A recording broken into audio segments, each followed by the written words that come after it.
اللي طالع ده، وده هيبقى اول مره واخر مره اتكلم فيه تفاصيل مفاوضات التجديد بين الاهلي وشوبير. اول مره، واتمنى انها تكون اخر مره اتكلم فيها. لا هحلف ولا هاقسم ولا حاجه من دي خالص. اخر حد ممكن تسالوه عن التفاوض بين الاهلي ومصطفى شوبير العبد لله. ومن يوم ما مصطفى شوبير ظهر، وانا اقسمت لكم اكتر من مره في كذا برنامج انه اصلا ما كنتش اعرف ان مصطفى شوبير راح النادي الاهلي وهو صغير، والناس اتريقت عليا، ثم تاكدت من هذا الكلام بعد كده من قطاعات الناشئين. الولد اتمرن، تعرض لحملات في البدايه وطبيعي جدا. طبعا ابوه كان كذا والقصه ده طبيعي جدا جدا جدا يعني عادي. وبعدين بدات الحياه الطبيعيه. الولد لو جول حارس مرمى كويس هياخد فرصته، فبدا ياخد فرصته، بدا يكسب ثقه الجمهور، بدات الناس تحبه، بدات الناس شايفاه حارس مرمى جيد وحاجه جميله جدا جدا جدا، فبقى له شعبيه وجماهيريه ما نقدرش ننكرها. هنا انا بتكلم زي اي حد.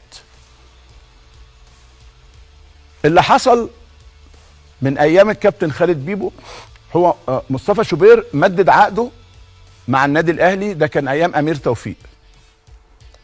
وهنا معلش ممكن اقول لكم حاجه، انه مصطفى شوبير هو اقل لاعب بيتقاضى عقد داخل النادي الاهلي. انا بقول لك كلام انا هنا اقدر اقوله لك يعني، وده انا عرفته بعد فترات متاخره قوي، بعد ما قعدوا مش عارف بياخد 5 مليون وبياخد. مصطفى شوبير عقده عمره ما وصل 5 مليون مع النادي الاهلي، عمره لحد نهايه تعاقده الجديد عمره ما وصل للرقم ده. لكنه مبسوط وتمام، عشقه النادي الاهلي وبيحب النادي الاهلي تمام. بدأ الكلام على التمديد ايام الكابتن خالد بيبو، ثم توقف الكلام، ثم عاد الكلام مره اخرى مع الكابتن محمد يوسف، ثم توقف الكلام.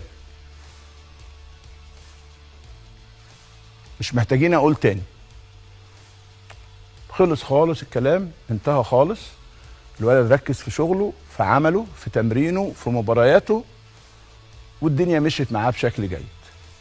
ما يحدث هذه الايام لا يوجد شيء رسمي نهائي خالص في الحوار حول التجديد خالص، او حول التمديد. هو فاضل له، هيخلص السنه دي وفاضل له الموسم الجديد، فما حصلش اي حاجه رسميه. يمكن شويه كلام كده، ايه يلا بتاع مش عارف ايه، شويه الحاجات دي. انا بس بعد ما قريت الكلام الكتير كله النهارده، فقلت والله انا قلت مش هحلف، فقلت اعرف القصه ايه والحدوته ايه. فما حصلش اي حاجه.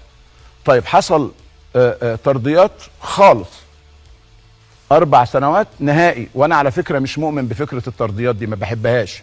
انت عندك عقد تمام التمام، ناس كانت كلمته هنعمل كذا وهنخلي كذا ونسوي كذا، عملوا كتر خيرهم، ما عملوش كتر خيرهم، ما حصلش، ما فيش حاجه. وانا مش مؤمن بفكره الترضيات خالص على الاطلاق.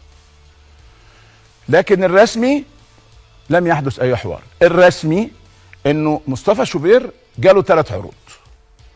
العرض الاولاني هو وكيله اسباني، فهذا الوكيل حضر من اسبانيا الى النادي الاهلي وقعد مع الكابتن محمد يوسف وقال له قول لنا المطلوب كام، لان احنا وكاله مهمه واحنا مشينا اللعيبه فلان وفلان وفلان وفلان وفلان لعيبه عالميه، فاحنا نرغب. قال له النادي ايه؟ قال له لا ما تقوليش النادي ايه، انا عندي اكتر من نادي، بس حضرتك قول لي المبدأ بتاعك في النادي الاهلي كام. قال له لا، المبدأ انه مصطفى مش معروض للبيع خالص. الراجل قعد 3 ساعات مع كابتن محمد يوسف، اول مره اتكلم باستفاضه في هذا الامر يعني، لكنه قالوا له الموضوع مقفول تمام. ثم قبل بدايه الموسم جاء عرض اخر من نادي، انا بقول بالاسماء، من نادي الخلود السعودي. وجاء خطاب رسمي او ايميل بقى زي ما انت عايز تقول، قول رسمي للنادي الاهلي ان احنا بنرغب في ضم مصطفى شوبير، قولوا لنا طلباتكم ايه. كان الرد انه هذا الامر مغلق تمام.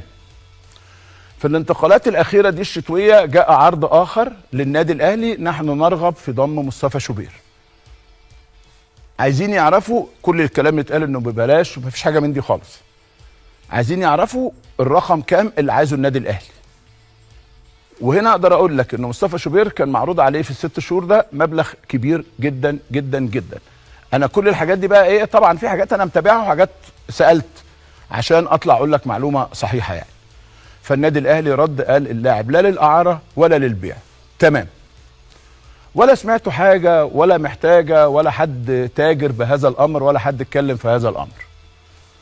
فقصه ان هناك مفاوضات رسميه مع مصطفى شوبير لم تحدث. كلام ودي ماشي عادي، يا الله نتكلم نعمل نخلي نسوي نقول هكذا. ده قصه مصطفى شوبير. لكن اللي اقدر اقوله لك انا في الاخر انه مصطفى شوبير اهلاوي ابن اهلاوي. اللي اقوله لك كده بالفم المليان.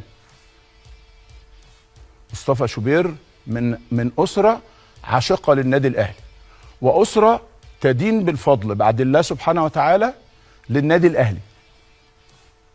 ده انا اللي اقدر اقوله لك. لكن كل واحد بيفكر في مستقبله وفي حياته وفي قصته ودنيته تبقى شكلها عامله ازاي وحياته يبقى شكلها عامله ازاي. هل انا قلت كده حاجه مبالغ فيها او خرجت عن النص؟ وارجوكم يا جماعه، انا بالتحديد ما بحبش اولياء الامور يتكلموا على اولادهم الا لو بقى في حاجه غصب عنك تضطر ان انت تتكلم فيها.